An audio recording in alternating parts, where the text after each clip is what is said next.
I'm pleased to welcome Jamie Hall to this episode of Coffee with Chuck.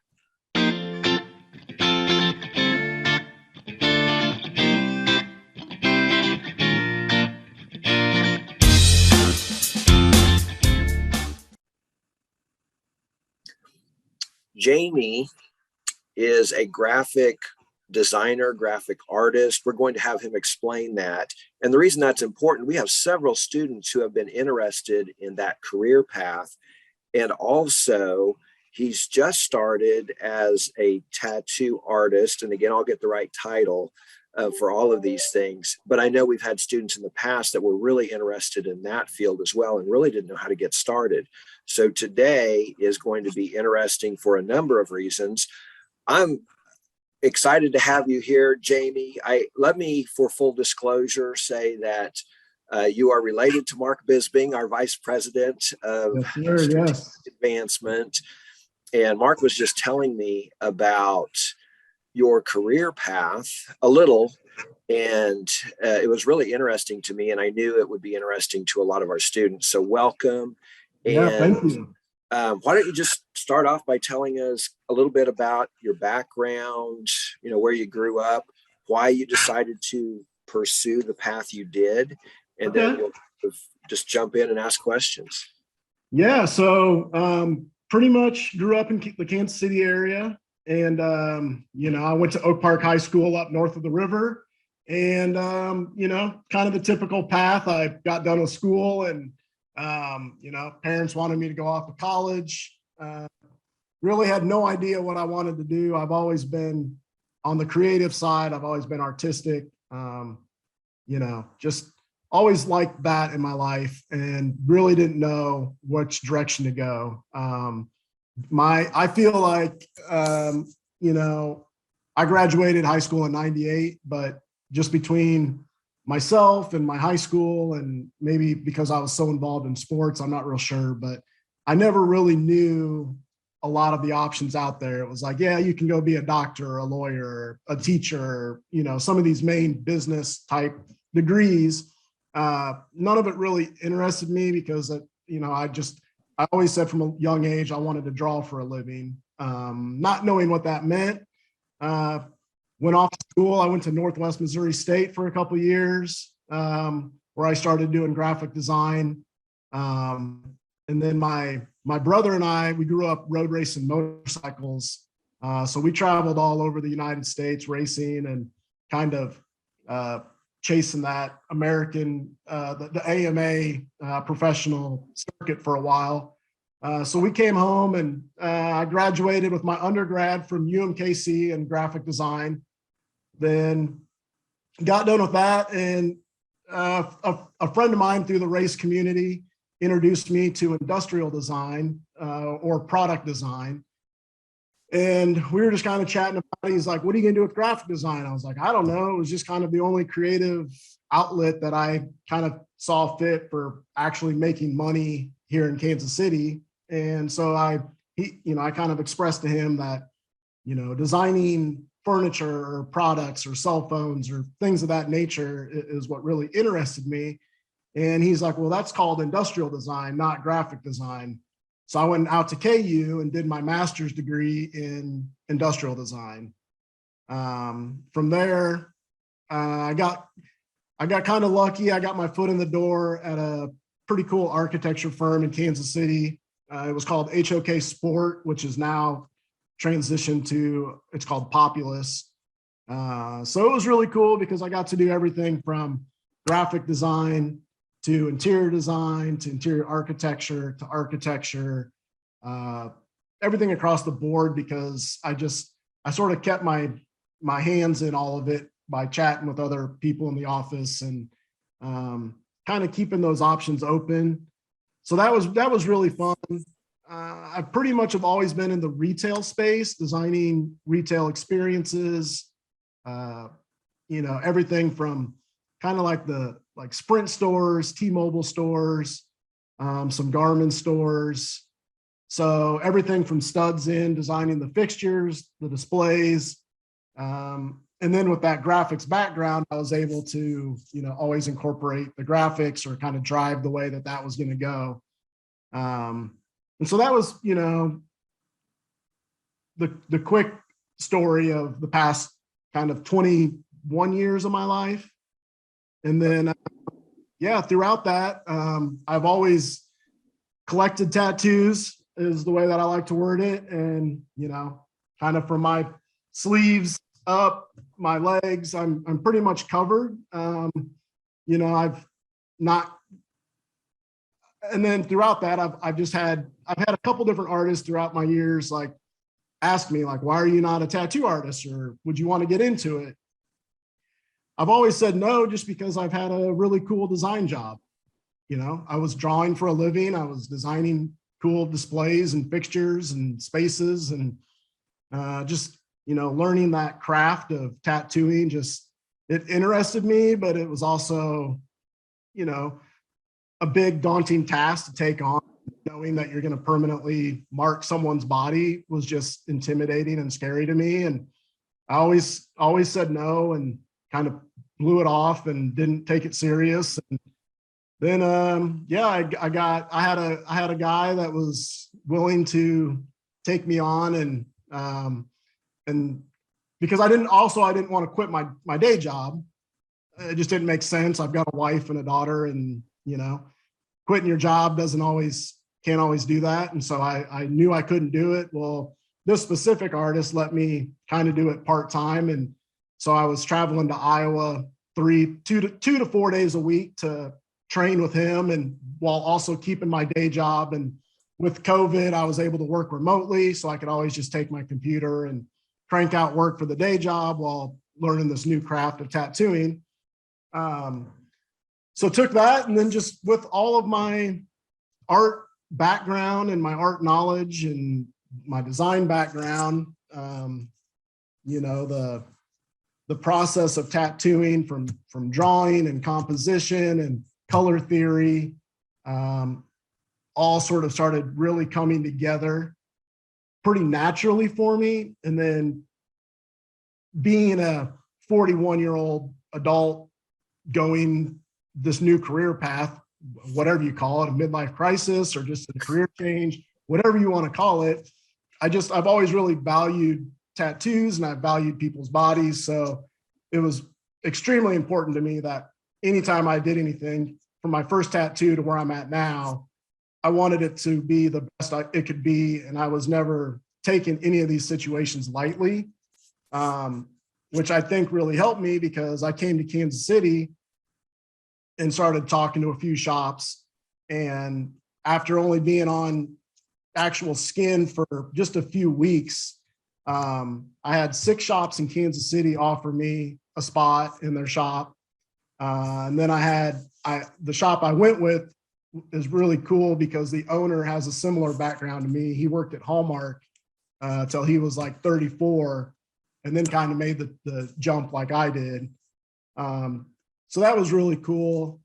It's kind of just flown together. And, now I quit the day job, and my last day there was August 2nd. And I've just, since transitioning from the Iowa shop to the Kansas City shop, which pretty much started October 12th. I've basically been, and we're a custom shop, so we don't really, which means, people got to reach out to each artist, an appointment with them. Our doors are usually locked, so people aren't walking in just, spur of the moment, like, hey, we want to get a tattoo. But I've been completely booked basically since October 12th or 12th, 14th or whatever.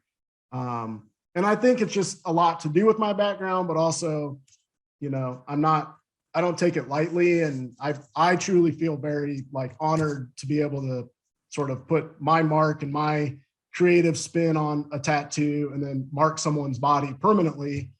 So I take that very seriously and want it to be the best that it can be, just because it's across the board, whether it's a fun tattoo, some girlfriends getting together for a birthday or a memorial piece, it means something to everybody. And whether it's funny or serious or beautiful, it's meaningful. And so therefore to me, I feel very honored to be able to do that. And so it's just, taking my art and getting to see the happiness on someone's face of whatever it means to them is just, it's just been awesome, an awesome experience.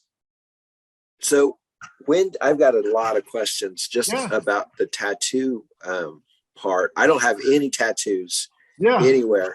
So I'm curious, how old were you when you got, if you want to divulge that, when you got your first tattoo, and what was it? Again, if you care to share that. So those two questions first. What? Yeah. So my first tattoo, I was 19. In Missouri, you have to be 18 to get tattooed. I was up at Northwest Missouri State, and there were 4 of us that were real close buddies, still pretty close today. We all just drove from Maryville down to Kansas City, walked into what they call a street shop, which you can just walk in and you can, back in those days, you just sort of pick something off of the wall and got it tattooed.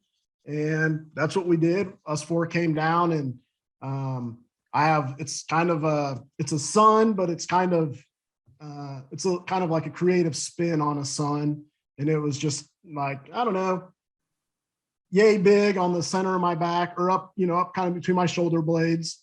And I mean, it's still there. I still like it. It's not covered up. I've added to it. I've got a lot on my back, but yeah, that was the first one. And so had you been interested in getting a tattoo before, or was this just like you were with your friends and we thought, hey, let's go get a tattoo? I've always been interested. I've said since I was a little kid that I was going to be covered in tattoos and draw for a living.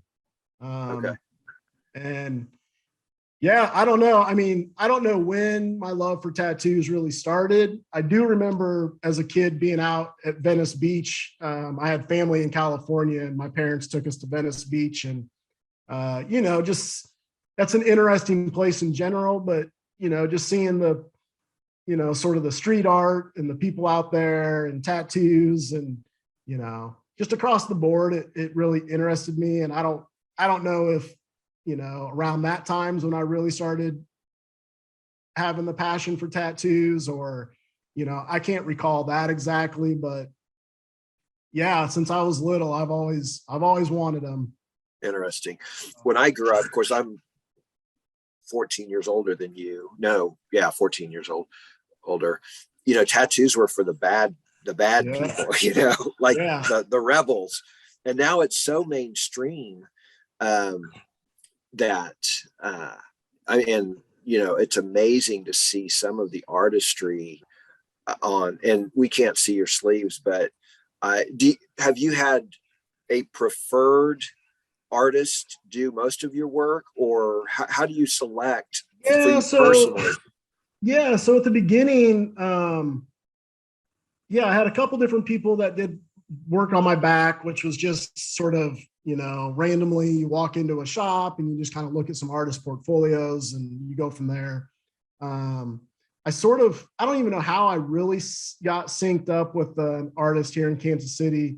His name is Ben Alvarez, but from kind of like probably 2003 or 2004-ish, he started working on me, and we always got along, and just got to you kind of have to get to a point of trusting them, not only to do the tattoo, but just the whole process. And he and I just we hit it off, and he did a bunch of work on me, and to this day, we still keep in touch.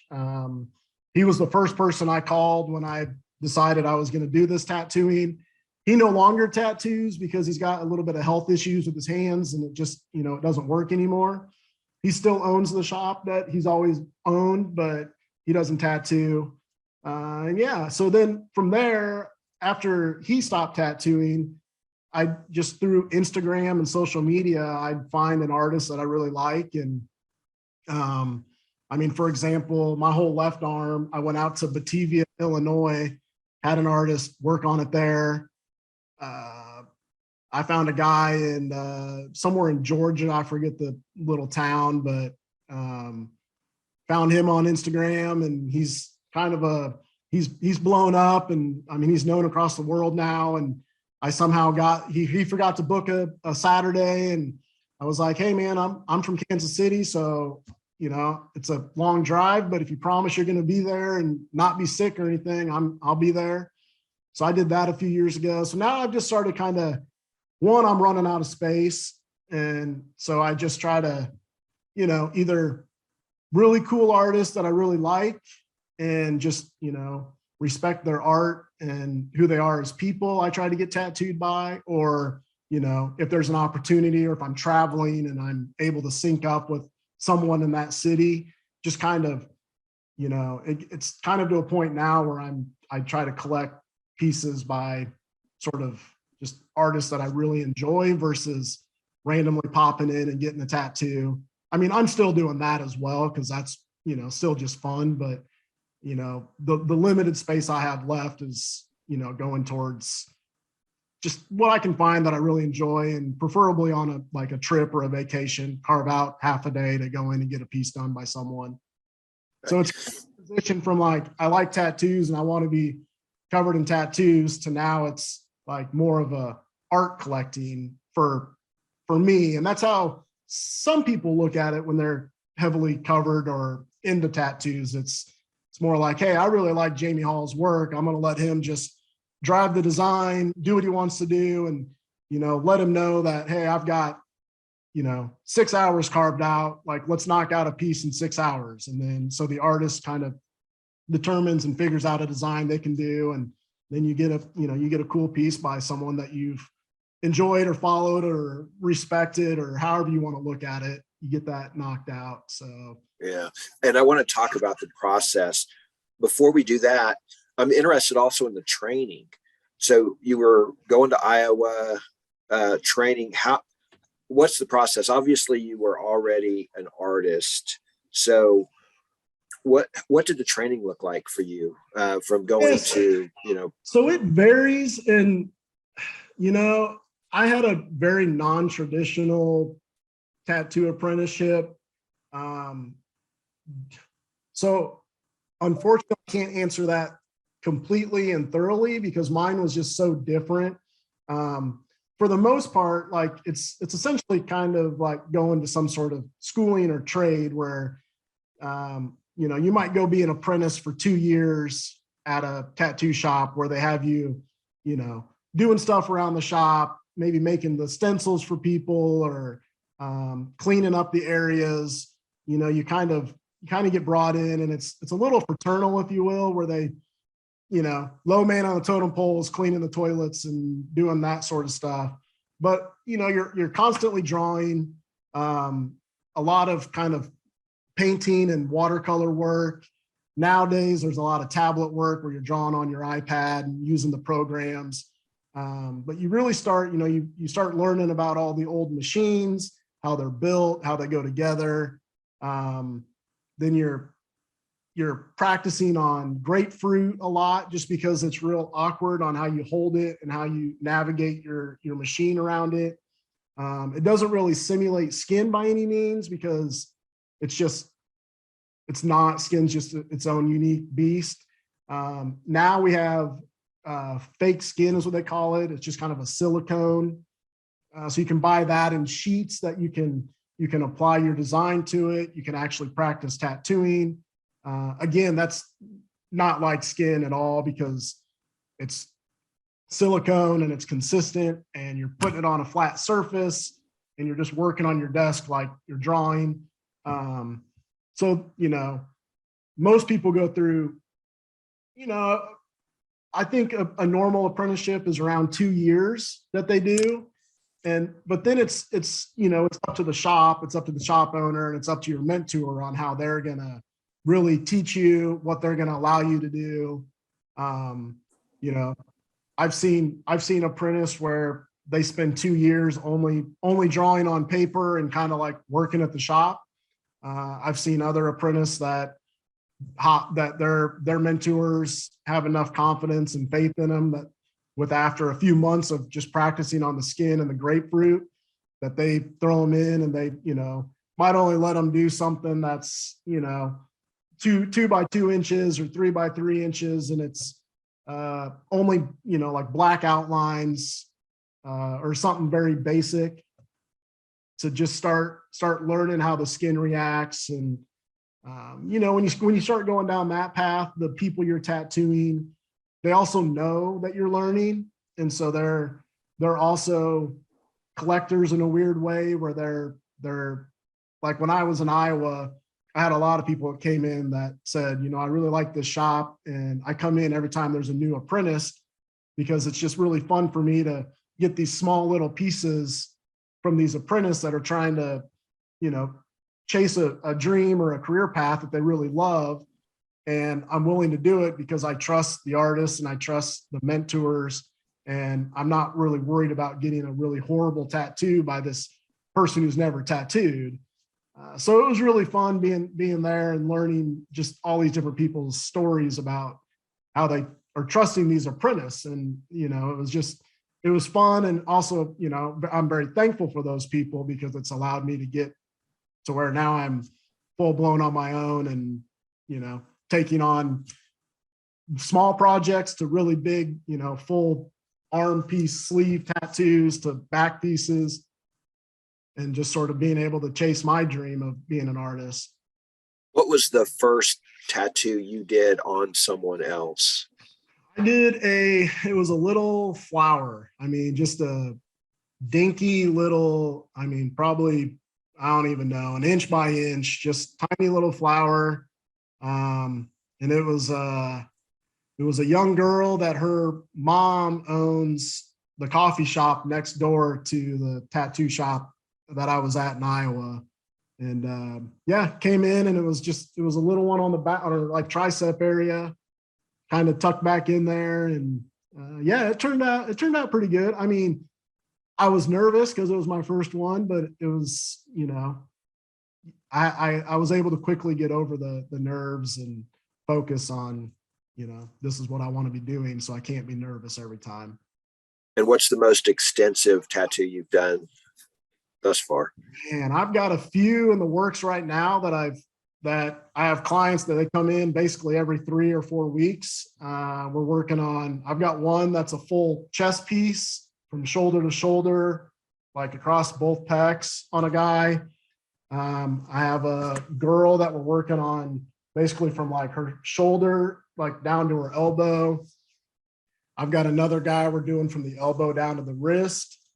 I've got a guy coming in actually tomorrow for a consultation, and we're doing from his wrist to his shoulder. So those are ongoing projects where, you start with some of the outline work, and then you got to let it heal so you don't, cause any trauma or damage to the skin. So I've got a handful of pretty big ones that are ongoing, and on average, I'd say most of my projects are usually, I'd say like 3 to 7 hours. Just the way that the projects have come to me, I haven't had a ton of like really, really small, simple, quick things that you just knock out in 20, 30, 40 minutes. It's been kind of nice because from a tattooing process, I'm getting to get in the groove and actually like crank out some cool design and spend some time creating something versus just a real quick line work project that, they're in and out. Is there a part of the process you enjoy the most? Is it creating the design? Is it actually doing the work itself, the tattooing? What do you enjoy the most? Probably gonna sound a little cheesy with it, but when the client gets up and goes over to the mirror and takes a look at it, and I get to see the smile and the happiness of whatever that is for them, like I said earlier, whether it's a fun one with the friends or a memorial to someone who's passed away or whatever it is they're passionate about. Like when they get up and actually go over and get to actually really look at it and see it done and fresh and right there. And then when they come back and, just that reaction to me is pretty priceless, because I know how meaningful and permanent a tattoo is. So that's my ultimate satisfaction in it. But, you know, kind of the realistic of the process and bringing it together. Yeah, it's, you know, like I start sketching and drawing on paper, and it's, you know, big sloppy lines that don't make a lot of sense to people. And then you start honing in on a design or two. And I try to always present a couple options. And I think that's probably a lot of my corporate background of you have to have multiple options for people. So I try to do that and present a couple different options that might open their eyes to, well, it can be done this way or that way, or, you know, any way really. So I don't want to be boxed in with my creativity, and I don't want them to be boxed in thinking like that the way that they originally thought it was the way it had to be. So yeah, just sketching, but then when you actually really hone in and you get your line work and your rendering all done and you're ready to go and you're confident that all your lines are correct, everything looks right, your line weights are right, you know, that's a good feeling too, because you know you've now created something that's worthy of going on someone's body. So that's fun too. But and then the tattooing is always fun because it's every skin's different, every skin type's different, every body's different, you know, you can be working on someone's arm, you go from the bicep to the inner part of the arm where it's, you know, the skin's a little bouncier. So it's always a challenge. It's not like drawing on a piece of paper with, you know, your same 5 markers. Every little inch changes. So you don't ever really know what you're going to get or how the needles are going to react or how the ink's going to go in. But yeah, I mean, just being artistic and enjoying drawing in general. Yeah, I mean, I could sit and draw all day, every day and love it, whether I ever got to tattoo or not. But the whole process for me has been extremely enjoyable. What advice would you give someone who maybe like yourself enjoys drawing, is good at it, they would like to pursue a career as a tattoo artist? What would you recommend to them as their first step and then next steps? I would always just don't be afraid to ask questions or ask people. You know, I know it's intimidating. I mean, it's intimidating in general just to go into a tattoo studio or shop or whatever, whether you're going in to get tattooed or going in to talk to them about potentially, you know, an apprenticeship or how to go down that path. But I feel, you know, whether you're seeking a tattoo you or teach you or, you know, mentor you, you'll find that person that you bond with. And, you know, I think you'll sort of feel that good vibe from them. But I think just having the confidence to go in and, you know, whether you come in with your own stack of portfolio and you're like, hey, I'm creative, I like to draw, here's some of my drawings, like here's some of my artwork, whether it's drawing or painting or whatever it is you do, you know, to share that with artists, I think is like a huge starting point, just because then that artist, you know, especially if they're local to you or in your community, can have confidence that, hey, you're really good at this and you're passionate about it. And I'd like to take you on as an apprentice and teach you. So just, you know, having that, not being afraid to go in and try to learn. Because right now, everybody can get on YouTube or Instagram and watch tutorials and be like, oh, I'm an artist or I'm an electrician now because I watched a YouTube video. But I think that real hands-on kind of going through some of the traditional loops of learning is important. I mean, obviously in tattooing, it's necessary, but it's also, you know, you want to look back and have that bond with your mentor of, hey man, you taught me this and you changed my life by helping me pursue a career that I'm passionate about. And yeah, and it's just a weird industry as well because it's very competitive and it's a little saturated right now, and there's a tattoo shop on every corner, and learning and being good at it is, obviously if you're good at customer service and you're a good tattoo artist and you're a good artist, you're obviously going to be a little more busy than the people who are, standoffish and not good. So it's a weird little industry, but at the end of the day, it's, super meaningful, and people are getting stuff permanently put on their bodies by us. And it's, Do you have to have any kind of a license by the state? Does that vary by state, or what's yeah, that? it all varies state by state. So when I was in Iowa, I had a it was basically like an apprentice license, saying that I was being watched and that I was still an apprentice. When I came to Missouri, their rules were completely different Iowa's, and my license wouldn't just simply transfer. So I had to basically go through the apprentice process again, but it was a little bit different just because I had already been tattooing. But the shop I'm at, the owner took me on and stepped in as my mentor. And so we continued to just work, and we've got 10 artists at our shop. So I'm, constantly, tapping into my resources there and getting help that way. But Missouri was, I had to have a mentor. I had to put in so many hours at the shop. I had to do so many tattoos underneath his supervision. Once you do all that, then there's a bunch of paperwork and stuff, but then it's sort of up to your mentor to be like, yeah, he's ready to have his own license and do his own thing. So I think that all varies from shop to shop, mentor to mentor, artist to artist, whoever, if you're not getting it, I'm sure your mentor is not going to let you just start doing what you want to do. Sure. Do you have a website for the shop or for your portfolio where people might be able to see some of your work? Yeah, I've got an Instagram account. That's kind of how most people do all their kind of portfolio work. And then, our shop's got an Instagram page as well. Mine is just at j.hall designs.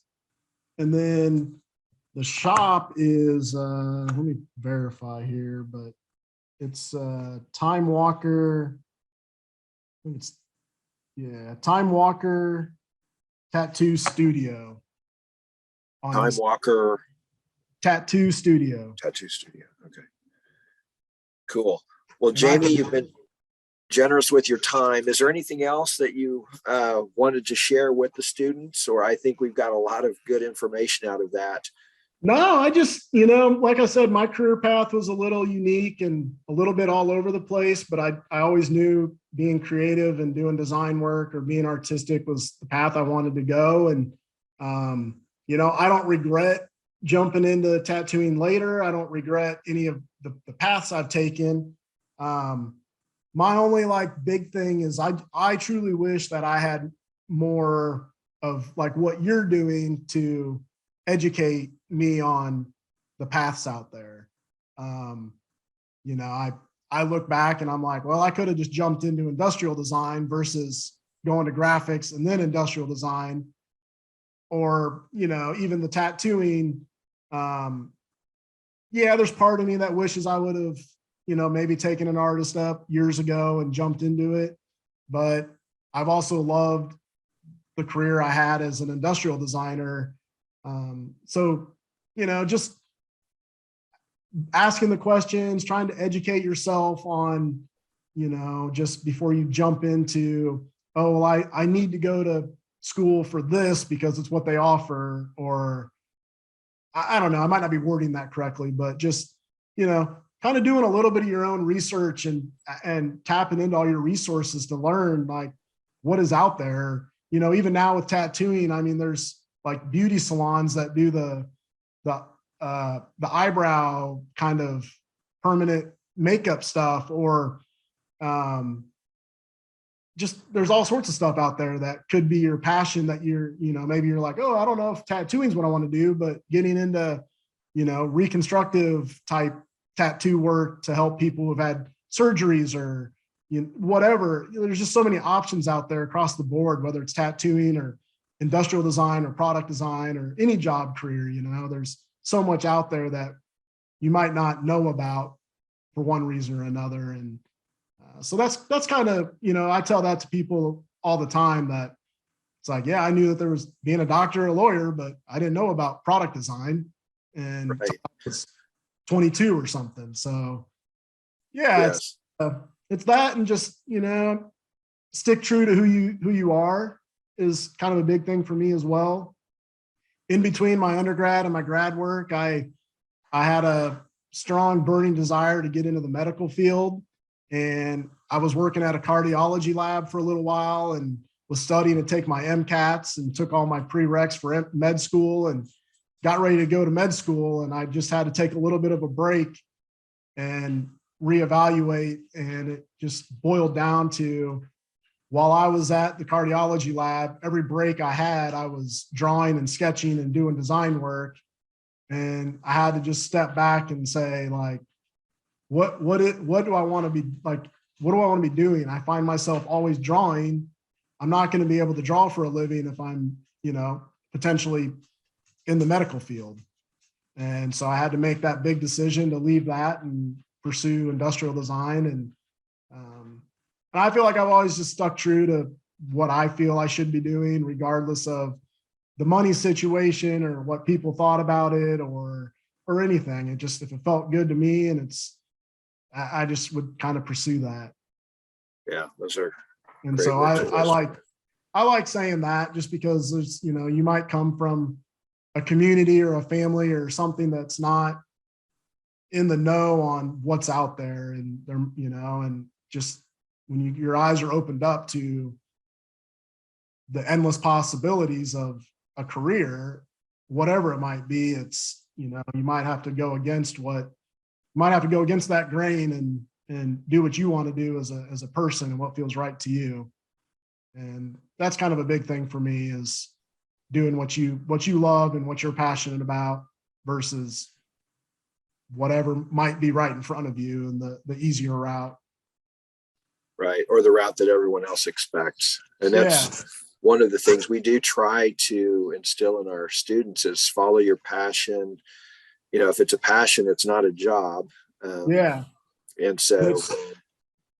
And that's really true, and I mean, like I said, I've enjoyed drawing since I was a little kid. And I mean, I get to sit around now and, in the evenings, and when I'm done at the tattoo studio and I'm home with my wife and daughter, I mean, we're all pretty artistic, and we find ourselves coloring and drawing and doing these things. And I might be sort of secretly designing a tattoo, but the grand scheme of it, it's, my daughter thinks, and she's 6, and she thinks that we're all just coloring and having fun as a family.